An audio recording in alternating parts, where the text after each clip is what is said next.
Good evening, good afternoon, good morning, whenever the fuck you're tuning in. This is another off-season episode of Backyard Buckets, brought to you by Backyard Sports. With me tonight, I have Vasilis Spanoulis. How are you doing? Yeah, it's great over here in the Mediterranean. I figured if we're going to talk World Cup, Yeah, why not talk about one of the great European players that a lot of people don't know about? So, yeah, uh, for sure. Rockets legend Vasilis Spanoulis. Anyway, so yeah, as Ryan just alluded to, we are gonna talk World Cup. We have reached the semifinals. We talked a little bit last week from a different angle about FIBA. We had some controversial statements about world champs from not even a basketball player, which, yeah, which is a yeah, little bit weird, but it did kind of, spur some conversation. It was, Bentley had some interesting suggestions last week when it comes to Champions League style tournament potentially, if we mhm, really wanted to determine who the world champs were. I know you and I talked in Bentley as well. We talked a little bit earlier today about the likelihood that one of these club teams from Europe or Australia or any of the other international leagues would stand a chance against an NBA team. But the yeah, truth is, the world champs title, it is what it is, whatever you want to call it. And we mentioned last week too, is like when you win the World Cup, you don't typically say we're the world champs. You should typically say we're the World Cup champs. So really, that moniker, that title, who knows what world champs really even means, right? yeah. But so this is what we're at. We're at the semifinals, as I mentioned. We've got USA facing Germany, and we've got Canada facing Serbia. I'm going to save the US matchup for last, Ryan. I want to kind of hear your thoughts about this Canadian roster loaded with a bunch of NBA and fringe NBA talent against a Serbian squad that has NBA talent itself, has historically had NBA talent, and they're pretty plucky and tough. They're a tough team. So I'm curious, what do you think is going to win out here? You think the talent of the Canadian squad can carry them, or are we looking at a kind of a veteran Serbian team that's going to be able to continue their run that they've been on in the World Cup? Oh, thanks. Great question. I love talking about foreign teams. I know that y'all are not as bullish on foreign teams as I am. I love the country teams, though. I think they're really cool. Yeah, As a soccer fan, I think I relate to that because that's such a big deal in soccer. yeah, And I think as Americans, we just expect to win everything. So it's like, why even do the country stuff? We're just going to win, which is like not true in most sports, but no, apparently in basketball, it's it is. true in like one. Yeah, it's expected in one sport. And probably if we played American football, because no one else plays Sure, it. sure, sure. Uh, I also want to say a great name. I didn't even notice your name. I've seen you jump. It's not that bad. uh, yeah, I think this is a good game. I think Serbia Canada is really interesting. What's funny is Serbia is actually higher rated in FIBA ranking. Of course, like SGA is not regularly playing for the Canadian team, so that kind of hurts their ranking a little bit. Canada is clearly better than their ranking because that encompasses like I believe a couple years of like games. So half the Canadian team wasn't even playing in some of those games. Um, yeah, I think Canada has to be the favorite, but I'm going to give the hot take now, and I think Serbia will win the game. I think Canada, even though they have the NBA talent and can go small, I think they really struggle with a lot of what European teams do with like a more traditional five and a four that can play the five in the NBA a lot of the time. And Kelly Olynyk and Dwight Powell are not your they're not bad players. They're just not they struggle against that uh, uh, style of play. But of course, it could go the other way where Kelly Olynyk is shooting threes because the Serbian bigs like Petrusev and those guys cannot chase him around. The other thing I'll say is how I think Serbia wins the game is I think they get out on the run. They like to run. Uh, Not just Bogdanovic, who's their best player, but really all the team likes to run. And what Canada likes to do, because they're small, is they like to crash the offensive boards. right? You see that a lot. I think they have all of their guys have quite a bit of offensive rebounds in this tournament. I think if the bigs of Serbia can box out and hold the defensive rebounds, the amount of crashing the Canadian team could possibly do could lead to a lot of leak outs where Serbia's getting easy buckets. I think that's how they win. And obviously, Bogdan is going to probably have to shoot like 40+% from three and win the game that way. But they got talent. They're not a pushover team. They got guys from like Fenerbahce in Turkey, and I think even one of their guys is a Real Madrid guy. They got a lot of talent. Yeah, and I do think it's a tough matchup for Canada, even though they have the better talent on paper. Yeah, I agree across the board. I'm glad you made the point about how much Canada does crash offensively, because a counterpunching team like Serbia can certainly hurt you in those situations if, assuming those less athletic bigs can still kind of hold the paint and box out. They've got a lot of really good outlet passers, a la like Kevin Love, right? And that just reinforces the fact they like to run a lot. But yeah, I think it does come down to that rebounding differential. Canada's been pretty good at really just showcasing that athleticism. As we mentioned, there is more talent on this Canadian roster, but that doesn't mean there's no talent on the Serbian roster. They're highly ranked in FIBA for a reason, because they've been successful for a sustained amount of time. And as you mentioned, it's like 24 calendar months worth of games and results and how you perform. And for teams like Canada and teams like the US, you don't necessarily get those guys all the time when FIBA's playing, because of the NBA season, because of recovery after the NBA season, preparation for the NBA season. There's a small window where a lot of these more talented NBA players would be able to play on the, like the US and the Canadian teams. So that's a pretty distinct advantage. And we talk about you mentioned soccer, right? The equivalent here, the European game in both basketball and in soccer, their schedules are 100% aligned with international duty. None of the major leagues are playing when these guys are out on international duty. Whereas in the US, even in soccer, in the MLS and in the NBA, the seasons are not aligned with that, because they are basically almost 180 degrees when it comes to MLS. You look at Premier League starts in June-ish, or not June, July, August. Yep. And the MLS really we started 4 months ago, right? So that's another advantage you get with these European teams, that they develop that chemistry, right? And we see how much of a difference that can make. Vegas has Canada as a 4.5-point favorite. I think Canada wins. I don't know that 4.5 is the number. I don't know that they're going to win by a ton. I think this is going to come down to a bucket at the end. I'm going to pick Canada in a very tight game, only because I think down the stretch, that talent, I think, is going to win out. You can run a lot during the game, but when you get down to the closing minutes and closing seconds, you're not necessarily hitting the fast break. And I think if Canada can neutralize some of that, run and gun of the Serbian offense, I think that this is a game that down the stretch, that talent that they have on that roster can take. And SGA, you mentioned him. He's obviously kind of a fringe, borderline, maybe superstar in the NBA. He's a guy that can take over a game late. And the best player in the tournament, I think. Yeah, really, honestly, the way he's performed, especially during the tournament, he's been just nothing short of exactly what we saw from him last year, especially when he really broke out and had a career year. So, all right, let's shift gears. Let's go over to a team we might be a little more familiar with in the U.S. And they're facing Germany. Germany does not have Dirk Nowitzki, but they still do have plenty of talent on the German roster.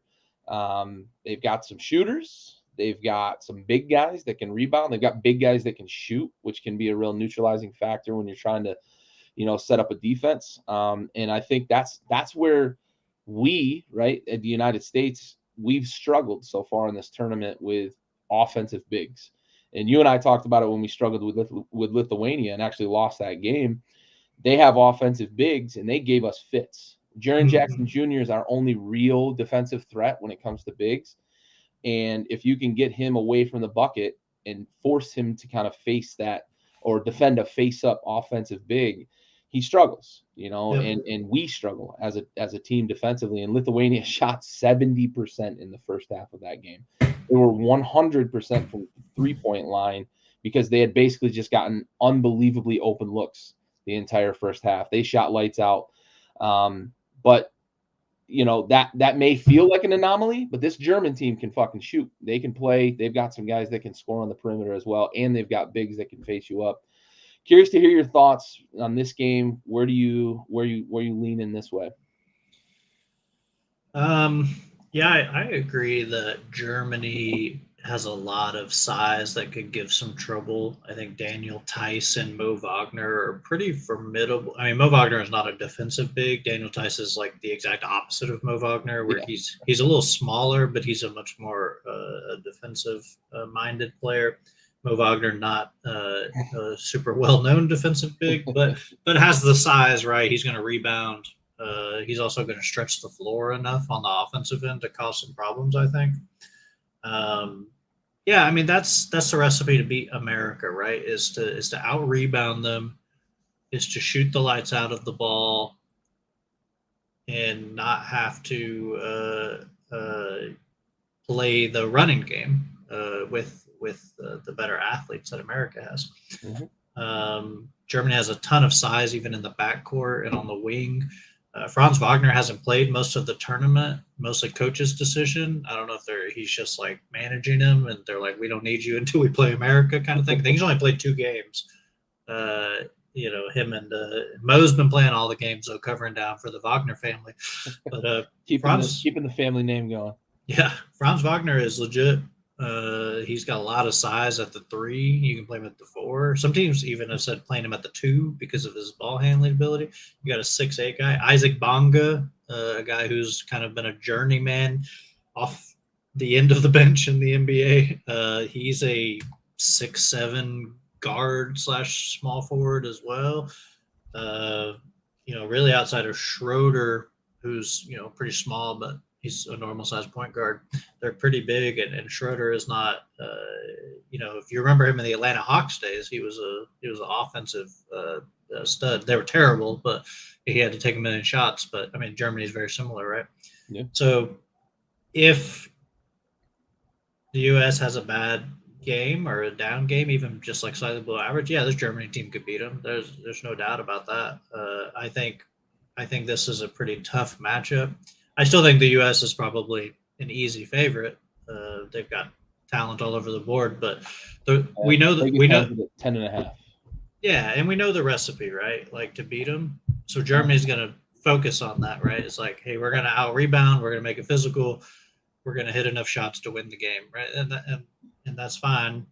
Use your length, cause problems on defense, and Germany could legit do that. It wouldn't shock me. Now, do I think they will? No, I mean, I think the U.S. is a big favorite for a reason. But I like this German team. A lot of foreign talent outside of the NBA as well on this team. So always tough. You know, ever since Dirk came around, Germany's been a competitive team in FIBA. And yeah, like I said, amazing how much like one guy hitting the mainstream seems to shift things for these European countries. It's like one guy makes it to the NBA or one guy has a lot of success on the international stage, and then it explodes in the country, and you get this, right? It was, you know, the Pascal brothers with Spain, and you know, Nowitzki there in Germany, and we're seeing it a bit with Luka, you know, these guys, and it just becomes super popular in that country. So yeah, definitely, as you mentioned, since Dirk hit the main stage, Germany's been on the upswing big time. Yeah, you saw the same with I believe Manu said that. He said he was the first Argentinian in the NBA, and then there were a bunch after that. There's like five or six came in after that, and he said I showed that it was possible. Yeah. For, you know, especially Argentina, which is, you know, even less of a well, we don't consider a basketball country, but it's very competitive in basketball. Same thing happened. So yeah, I think it's great. I think it's good to see the talent that's outside of the NBA. I think it shows, and I've made this argument many times, the NBA should be expanding because there's guys on these, like I said, Fenerbahce and Real Madrid and you know, teams in like Northern Europe and Greece. It's like could play. Yeah, they could play. They could be. They can contribute. And it's like when you have two more teams, you got 30 more guys plus two-way spots, and some of these guys will come over. And I think it's good for the game for them to come over. So I think the World Cup is good for that Yeah. experience. But let's hope America wins. Fundamentally, as Americans, we all want America to win, and USA. let's hope Serbia wins because I think America Serbia could be an interesting matchup. Where I think Canada could be tough. Yeah, for sure. Yeah, I agree. I see a scenario in which through which Germany could win this game, and you mentioned it perfectly, right? Make them take the ball out of the basket. If you're making shots, you're going to slow down the fast break. You're going to neutralize a lot of the athletes because the size that Germany has can neutralize a lot of that athleticism that the USA has an advantage in terms of going to the rack and whatnot and having to go through those trees makes it difficult, right? So Germany's got to make shots if they're going to be able to win this game. But I'm with you. I think the USA, the Lithuania game may have been one of those where we've already secured our spot. Maybe we take our foot off the pedal a little bit. They were playing for the 1 seed out of their bracket, but in the end, or out of their pool, but in the end, it's easy to sometimes take your foot off the pedal when you've got things locked up the way they did before that game. And we saw them turn it up a little bit last round, and I expect to kind of see the same thing here. 10.5. If you're gonna wager it, USA, clearly Vegas thinks it might be a blowout. So I would take the under probably. Yeah, I think 10.5 is a lot, right? I think Germany's gonna be able to keep this tight still. So if they can keep Halliburton and Edwards out of the open floor, they'll be all right. Because that's the offense that's going to kill you. Yep, for sure. All right. Well, let's shift gears a little bit. We're going to talk some off-season here, and over the next few weeks, we're going to break this thing down by division, and we're going to talk about whether or not these teams from each of these divisions across the NBA had good off seasons. I know, maybe for the casual NBA fan, you kind of forget that divisions still exist because seeding for the playoffs is based off conference, which I thought was a good move that the NBA made to kind of eliminate some of the bad divisions, getting higher seeds over teams within their conference, etc. So I think that they kind of led the way there. But these divisions still exist. These rivalries still exist. These geographical rivalries still exist within these divisions. It does impact the schedule to a certain extent. Maybe not as much as it did in the 90s, but it still certainly impacts the schedule when you've got a tough division. But we're gonna do this in the form of splash or trash.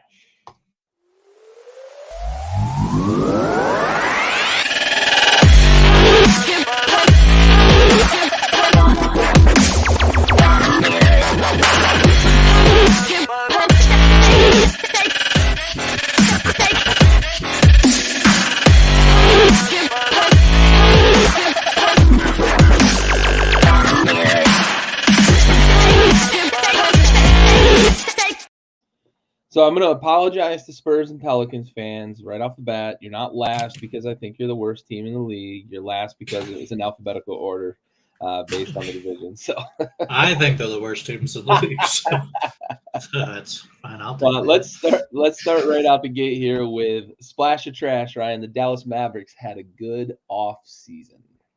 I talked about this before. We had, we a little bit of talked about the offseason previously around the draft time. I loved what Dallas did. I think they signed they signed Grant Williams. I'm sorry, I was supposed to say traded for Grant Williams. And brought in Rashawn Holmes, Seth Curry, Dante Exum, and then drafted Derek Lively and Omax, who I talked about liking both those guys. They lost Christian Wood, who just signed with the Lakers. I think they went smaller, replacing him with like a Grant Williams, and then obviously Rashawn Holmes is like a backup big. They lost Bertans. I mean, that's a huge loss. If that guy can learn how to shoot again consistently. Reggie Bullock, I do think is a loss for them. I think he fit that team pretty well. Justin Holiday, Frankie Smokes, those guys, not huge contributors, but I like Justin Holiday's game. I think I think Frankie Smokes is probably on his way out of the league pretty soon. But yeah, I think this is a splash. I think they made a lot of great moves. You have to surround Luka with the guys that make sense. And I think Kyrie obviously is going to help with that. Uh, it's really just going to come down to, can they keep the team together? Can they keep the band together? Because there's a lot of external factors I think that are going to be affecting Dallas. I don't mean just to harp on Kyrie because it's not just him. I think Luka could easily become disgruntled because he wants to win and he expects to win, and he's a fiery guy. I mean, we've seen him, right? He he likes to talk about the referees when he loses the games. He's not always the most kosher guy. Yeah, exactly. Uh, and I think that fire shows up in the locker room probably after the Sure. games. Sure. And Be a fly on that wall. not to say he's a bad teammate. That's not what I'm saying. Right. He just expects to win, and he's always probably been the best player, as a lot of guys have been. And yeah, I think that this team is good. I think that they're probably in New Orleans tier in the division after these moves. Because spoiler, I don't love what New Orleans did. But yeah, I mean, I think a lot of people didn't like what Dallas did, and I don't really see why. But agree to disagree. I like the moves, and I think the draft was good. So yeah, I'm with you on this one. This is splash for me. I didn't necessarily love right off the bat with kind of what they did around the draft, but I thought they recovered well in the draft. And then I think, like you, I think they assembled the right team around Luka and around Kyrie. I think for the first time in maybe 6 years, 8 years, really since like Dirk retired and they had their kind of holding on at the end when they were still a good team, but not the championship winning team. This roster feels almost complete to me in terms of, what they're trying to do. Over the last couple of years, they've tried to make splashes. They've tried to make the big free agent acquisition to pair somebody with Luka, and it just hasn't worked out for whatever factors. I can't say that Dallas wouldn't be an attractive destination, because who wouldn't want to play for an owner like Mark Cuban, who spoils the players and is super engaged and super approachable and really, I think, really good for the game. So I can't say that it's necessarily Dallas. It's a big metroplex. It's Texas, right? No state income tax. I just think for whatever, external factors or internal factors, whatever caused it, they just haven't been able to land that big time free agency. They've been in the bidding for just about everybody that's been a free agent over the last few years and just haven't been able to do it. And I think that's really crushed their roster, because they've constantly been making room for a free agent to make sure that they could make that bid, to make sure that they could afford that bid. And it's hurt the roster overall. So I think, knowing that they had re-signed Kyrie, they were able to go out and build a roster that fits. So I finally feel like this Mavericks team might climb up, and you mentioned the Pelly's tier. Maybe we're looking at a 3, 4, 5 seed. Maybe they're competing for that, right? That's probably their ceiling, right? 3 in the West. And I think this is a playoff team this year, but I worry, like you mentioned it, if they get slow out of the gates, are we going to start to hear Luka, okay, well, maybe this isn't where I can win, start to talk about, I want to be traded maybe mid-season, or I won't be here next year, or those sorts of things, and how quickly does that become toxic in the locker room? So for me, I like what the Mavericks did in the offseason. I like the roster they've assembled. I think Grant Williams gives them a ton of positional versatility. And I don't think they're going to be stuck a little bit in the mud like they have been in past years playing a true 5. I think they're going to have a lot more positional versatility and be able to kind of move and stretch and run up and down the floor a bit more, which is where I think Luka thrives, and I know Kyrie thrives, right? So I think they've done a really good job assembling a roster. I worry that if we get into the month of November and there are a couple games below 500, are we going to start to hear Luka, I don't know that I want to be here, et cetera, et cetera. So that could derail everything. But I do think they had a good offseason. I think this is going to be a competitive team, the way the roster's assembled. Like I said, ceiling probably 3 in the West, maybe. That may be a bit too optimistic, but I think that's probably the ceiling that they could reach. I think they're much more probably 4, 5, 6 competing for one of those and trying to get that 4 seed to host first round playoff series. All right, Ryan, I know this one's near and dear to your heart, so I'm going to jump in first and I'm going to give you the floor to talk about your Rockets. So, splash or trash, the Rockets had a good offseason. I would have been indifferent on this about 6 weeks ago until the summer league, when Amon really showed up and was great. I thought he was maybe the best summer league player this year. If not the best, then he was clearly one of the best at the summer league. And for me, that pushes them over the top, right? If he is that guy, if he is the answer at the point guard position, and he is that playmaker for them, figure out the jump shooting later, but he's already a step above what they've had at the point guard position. Fred VanVleet aside, they really it's an open path for him to be that guy there. So I think they're going to give him that opportunity, give him that runway. If he can replicate what he was able to do in the summer league, and yes, I know it's the summer league, whatever, right? But he looked different on the floor compared to a lot of the guys that he was playing against in the summer league. So I have high hope for him. And I know that I was down on him before the draft, but watching him be able to do the things that he was able to do with Ignite and replicate that in the summer league, I think that that's going to translate even more to the NBA, the regular season. And I do think that the Rockets won with drafting him. And I think that pushes their offseason over the top. I like what they did with VanVleet because they had money to spend and they wanted to get a veteran in the locker room. I think he can help groom and mature some of these young guys and maybe even kind of instill in them some of like the winning spirit or the teach them what it's like to compete, right? And be on a winning roster because we know, right, he's got a championship. So I think that's super valuable in a locker room that's loaded with, 18, 19, 20, 21-year-olds. I think they're the second youngest roster in the NBA this year.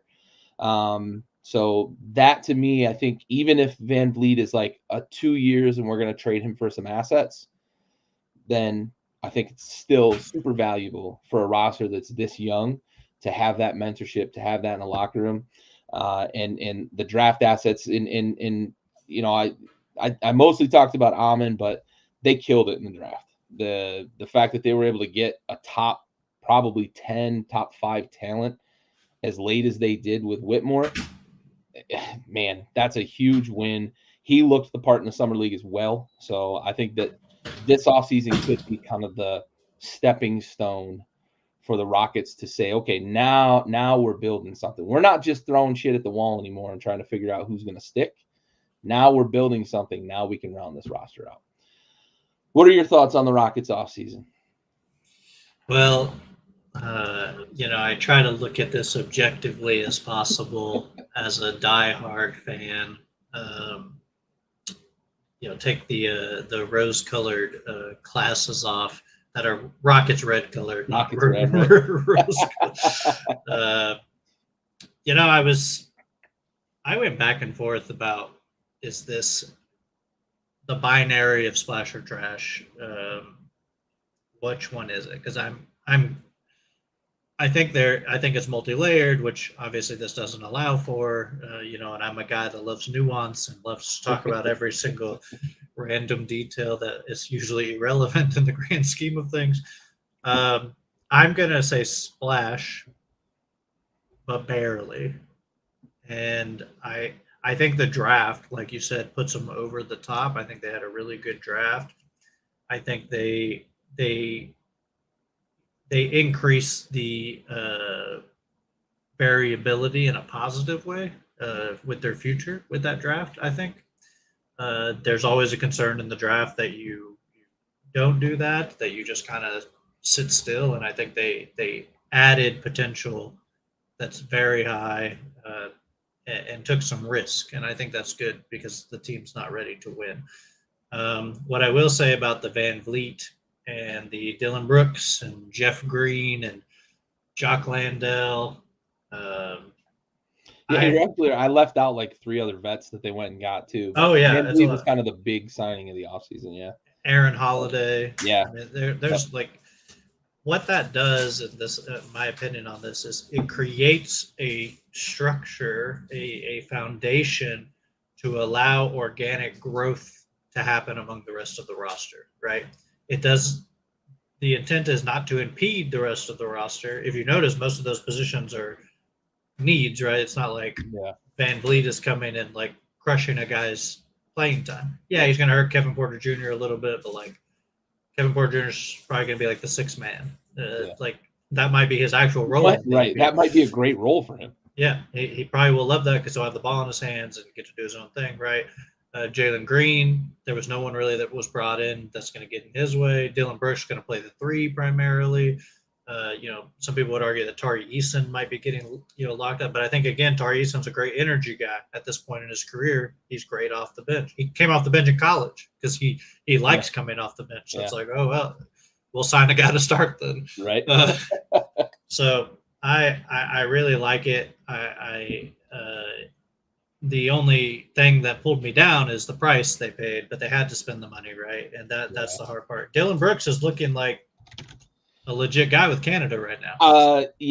I'm glad you point that out because the last we knew of Dylan Brooks, he was poking LeBron James and failing really hard and playing maybe the worst series that a starter has played in a playoffs in a long, long time. Yeah. He was miserable, but he has looked really good at FIBA. Yeah, and it's a what have you done for me lately world, right? Yeah. It's like, oh, Dylan Brooks is bad because he was bad against LeBron. It's like, well, there's a lot of really good players that have looked bad against LeBron. Yeah. I love Shane Battier. He's in the GOAT conversation. Yeah, I love Shane Battier, but Kobe would make him look silly sometimes. And then there be games where Shane Battier looked really good, and you're like, okay, that's all you can ask for a guy like that, right? And Dylan Brooks got $80 million, and so a lot of people are like, that's crazy money, which it is to me. That's a lot of money. I don't have $80 million, but really in the NBA, that's not that crazy for a all defensive caliber wing and a guy who can score a little bit. You just gotta hope he reins it in. So the money's crazy. Van Vliet's a little overpaid, probably by like $10 million a year, but like they had to spend it because they can't hold on to it. Can't take it with you, as they say. And you also have to hit the minimum. So they were like, why not? And who knows if either of those guys in their contracts there. I think it would be good if they did, probably, because that means it's a successful team. But I think fundamentally this team is going to go from a bottom 5 defense to a middle of the league defense, like somewhere between like 13 to like 18 probably, which is a big jump. And I think their offense will be better organized. And so they'll probably see a slight jumping up. But I think defensively is the big increase. And they need it because a lot of those guys don't play defense when they're 20 years old. Yeah, for sure. For sure. Yeah, I think, the NBA CBA has, locked some of these teams that are in full tank mode into these situations where they've got to give guys money. Yep. And you're not going to go out and just sign like vet minimum guys and get to the minimum that you've got to spend. So you have to potentially overspend in areas. And I think really, what I think is smart from the Rockets' perspective is if Dylan Brooks comes in and he plays well, maybe he's a piece for you because he's still, 27, 28 years old. Maybe he's a piece for you long term because the NBA's prime lasts a little longer than other sports because it's not as big of a contact heavy sport, especially like the NFL. But even still, like if he's not a long-term asset for the Rockets necessarily, he plays well, you give him his run, maybe in a year or two, there's a team that you can trade and get some assets. Like I mentioned with Van Vliet, right? Even if Van Vliet's at 2 years and we're trading him and then we're going to re-sign some of our guys for some of these bigger contracts to, cover down on what we're required to spend. I think that's a win, right? Because I think that means you've built in-house and you like what you've got. So even if you're moving on from those guys to sign your own guys, I think that's a sign that the Rockets are moving in the right direction for sure. Yep. Let's hope so. Yeah. All right. Let's move on here. Splash of trash. The Grizzlies had a good offseason. Go your way first here, bud. I'm pretty indifferent on this too. I think of it like Marcus Smart for Tyus Jones is like the biggest part of their offseason, and that's really what you got to break down. And I've sat here and thought about it, and I like Tyus Jones a lot. I think a lot of people do. He's become like so underrated that he might be overrated now. Uh, that usually the pendulum swings a lot with those types of guys. Yep. Where it's like, oh, he's a top 25 point guard. He's so underrated, and then it's like, nah, he's top 15, and it's like, okay, we're like he's good. It's like that's fine to say. Is Marcus Smart a better fit in Memphis? I honestly don't know. I don't know the answer to that. Tyus, I think, was really good off the bench, and I think would have been really good with Ja not there. He showed last year that he was good when Ja was not there. Is Marcus Smart the organizer that Tyus Jones is? I don't think so. Is he better defensively? Yes. Is he better offensively? At some things. Is he a more intense person? Yeah. He probably fits that like intensity that the Memphis historically has wanted, right? Um, so I am going to say, after saying all that, I'm going to say losing Dylan Brooks and Tyus Jones, I'm going to trash, but barely. I think it's a pretty middle of the road off season. If I disappear, you can see the storm behind me. Yeah, I So. see that. I see that. We had a little bit of lightning earlier, but looks like you're getting some pretty heavy lightning down there. So Yeah. stay safe. Hopefully power stays on. Yeah. You'll know. Yeah, for sure. Yeah, I thought about this one in a kind of unique way, and I know you and I alluded to this a little bit, or I alluded to it in the, we were talking earlier. I am lumping the handling of Ja Morant last year in with this offseason. I'm going to lump that in, and I know it's probably cheating a little bit because that happened during the season, but it impacts this season. So I'm going to call it part of this offseason. I do like the Marcus Smart trade. I think they lose a lot with Tyus Jones, but I think what they get back with Marcus Smart may end up in the end helping them if they can stay afloat while Ja Morant's out and still be in contention and get to the playoffs. I think what Marcus Smart brings in terms of his intensity, you mentioned it, he would have been so good on like the Grindhouse Grizzlies. Oh, That's the 100%. Yeah. right. That's the kind of player he is. Zach Randolph would have loved him. Oh my God. Oh my God, he would have. Yeah, would have been best friends. Yeah. So maybe, at the end of the season, we look back on it and Memphis was able to kind of weather the storm while Ja was out, and it ends up being a benefit for them in the end. But right now, I am going to lump that in because, you mishandled the situation last year. You sent him out on a 3-day vacation, basically. He went and spoke with a quote unquote counselor. I don't believe he even saw anybody. It was probably just going through the motions based on the results. And then he comes back and he's doing the same shit and whatever, and nothing got fixed, and you end up with a big suspension here. So if they're able to weather the storm and they can be successful down the stretch, whatever. But right now, I'm trashing this off season. And it's not super heavy in that direction. I don't think it was the worst because I do think they did some good things in the draft. If Bentley was here, he'd probably smile ear to ear with me saying this. I think GG Jackson is a really good fit in Memphis and what he can do from a positional versatility perspective. Maybe he's a year away. Maybe he's 2 years away from really being a contributor. But I think that pick with the potential that I believe GG Jackson has can help them long term. So that's a redeeming factor from this offseason. But I'm with you in terms of the trade-off with Tyus Jones and Marcus Smart. I like what they get in Marcus Smart, but also I'm aware that they lose quite a bit with Tyus Jones, especially with Ja Morant being suspended for a substantial amount of time here to start the season. I think Tyus Jones would have been able to kind of help them weather that storm and really orchestrate the offense, because I don't think that's what Marcus Smart is, despite he played point guard in college and whatnot. But he's just not an NBA orchestrator of an offense. He can get the ball floor for you a little bit. Really good at the end of shot clocks throughout his career, but I don't look at him offensively and say that's a guy that's going to be able to help you make up for the loss of Ja Morant. All right, shifting over to the New Orleans Pelicans. Ryan, splash or trash? The Pellies had a good offseason. They didn't really do anything. So I guess I have to trash them. I guess they're a little, I don't guess, I know they're a little cap locked with their team right now. I would have liked to see a little bit more work on the fringe. I think losing Jackson Hayes will hurt them a little bit, not like a huge amount, but a little bit.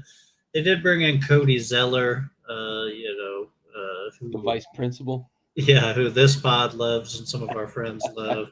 I think Jordan Hawkins was a good draft pick, but they didn't do anything. Maybe they just couldn't. But I don't know how you splash them if they're not really doing anything, because you can always do something. You just have to sometimes sacrifice. So maybe doing nothing is a positive in some situations, because if you did something, you would become worse. But yeah, I mean, the best thing that could happen to this team is Zion is healthy. So maybe this offseason they've been working on it, and that would be a splash for me, is if they figured out whatever ails him and is not able to keep healthy. But what I see on paper, I have to trash. Yeah, for sure. I'm with you. Standing pat with this roster doesn't feel like a splash. There are some rosters that I would say, like Denver, right? Keep your own as much as possible. They did lose Bruce Brown, but this is not the team that I would have liked to have seen stand pat. If they come out and say, hey, we got Zion a nutritionist, we got him a psychiatrist to talk to him about his eating habits, we got him to talk about his work ethic, whatever the case may be, that, as you said, right, whatever it is that keeps him ailing, if they figured that out, this is a 100% splash of an offseason, because he's that important to this roster. But they are cap strapped. However, we've seen a lot of cap strapped teams be able to make some moves and get some guys in and be able to work, as you put it, the fringe of the roster, right? Let's fill out this roster with guys who maybe it's a shooter off the bench. Maybe it's a guy who's a 3-and-D guy, something along those lines that can make us a better squad. Maybe not the big splash move. Sorry for the play on words, but maybe not the big splash move, but something that helps finish a roster. This Pelicans roster is far from finished, right? They're a good team. They're not a finished roster. I would have liked to see them make a few moves, but there is that caveat, right? If they were able to figure out how to keep Zion on the floor for 65 games a year and have him available for the playoffs, then they won the offseason, right? Basically, because he's that important to this team. But as currently constituted, this is trash for me. All right, let's shift over to the final team in this division. Maybe the one that everybody's going to say, oh, this better be splash, because they got Victor Wembanyama. However, Ryan, do you have a dissenting opinion on the Spurs offseason? I mean, I've included the draft in everybody's offseason grades, right? Because you have to. I think the Spurs is maybe the only one you shouldn't include. How you should include it when thinking about it, because they're making the most obvious pick, right? Everybody else had to think about it. Right. You win the lottery, you got the 7-4 fucking unicorn. And some years you don't get an obvious pick, but this year it was an obvious pick, right? For most analysts. So I think what you have to look at is how did they surround that obvious pick, and what are they doing to make that as good as possible for them. So this will be the only team I won't include the drafting of their player, because I don't think they didn't do anything to. I can't agree or disagree, because they made the most obvious choice, right? They brought in Reggie Bullock, who I think is a good ad. I think off the bench, maybe even starting. I don't know what they're going to do with him, but I think he'll be a good vet. I like Chetty Osman. I've liked Chetty Osman in Cleveland for a while. Guy who can shoot. He's actually a pretty good facilitator. He's kind of like a Denny Avdia kind of player. I guess it's not really a cool comparison to compare the Turkish guy to the Israeli guy, because they're right next to each other. Politically speaking. But similar play styles. Chetty's a better shooter, but I like both those guys a lot. They brought in Cam Payne, who was pretty good in Phoenix. I think as like a backup guard will be pretty good. They're hoping for development from Vassell, who I think right now is their second best player. Uh, uh, Even though a lot of people like Keldon Johnson, I do too, but I think Vassell has a much higher ceiling than Keldon Johnson does. I am going to, after saying all that, as I always do, I'm going to trash the Spurs Ooh. because they got rid of Western Kentucky University legend Charles Bassey, and anybody who gets rid of a hilltopper is going to be toppled off the hill. Maybe the best mascot in college sports too. Just the big red blob. Yeah. So apparently that's what a hilltopper is, but yeah, someone who's flopping around as a hill. I don't really know. No, I like Charles Bassey. I think he's an NBA player. I don't really think it's a big loss. I do think losing Keita Bates Diop is a little bit of a loss. I think that guy's going to be able to play. He went to Phoenix. I actually think it was a good pickup for Phoenix. I've liked he's got a lot of length and some ball skills that I like a lot. Yeah, I don't think you can splat. I don't think you can trash the team. I would love to with the rivalry with the Spurs, but I think I like what they did. Bullock and Osman make a lot of sense next to Wembanyama, and the shooting is big next to Keldon, who can't shoot, and Vassell is still trying to figure it out. I think they need that. And Campaign's a good veteran point guard to bring off the bench and potentially even start. yeah. He did in Phoenix quite a bit, so I have to splash him as much as it hurts me to do so. Yeah, the big thing was I didn't discount the draft.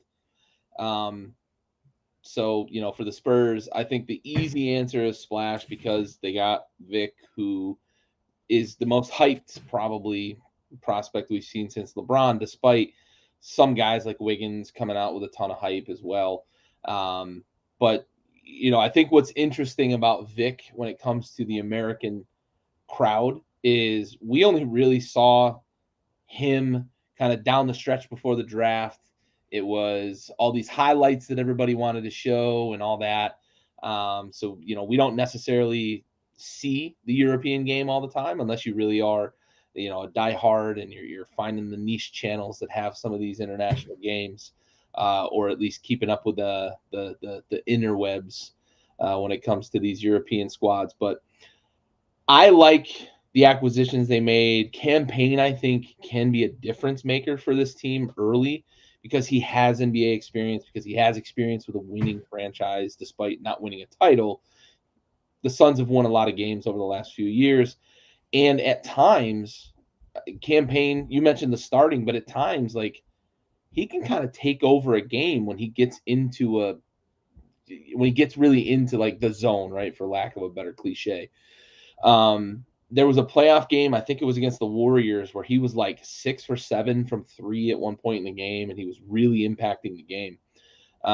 If he can just kind of be consistent with the Spurs, like you mentioned, he could be the starter there, maybe even long term, because I think he can play at a high level in the NBA, even if he ends up your first guy off the bench, right? That's a win for me. The one thing I will say, and we've talked about this a couple of times, I would have liked to see them seal the deal with Austin Reeves. I think that he would have been a really good fit on this roster next to Vic, maybe playing between, Vic, who's going to be a bit of a focal point, and a guy like Campaign who can be kind of a non-focal point, or whoever ends up playing point guard for the Spurs long term. But I like what Reeves can do because he doesn't always need the ball to really get himself going.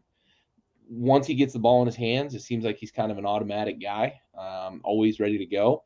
So I think that they made a mistake there, not signing Reeves. But I do look at it and say maybe they're looking at what they did previously when they built the dynasty that they had, and they're looking at it saying we're going to build organically and then we're going to supplement it with, because the Spurs have never really been the splash free agent team. Right. There's been a couple of trades, right, when they moved for DeRozan and moved Kawhi off the roster, that sort of stuff. But they've never been, we're going to go out into free agency and dip our toes and really make a splash. So that's because no one wants to live there.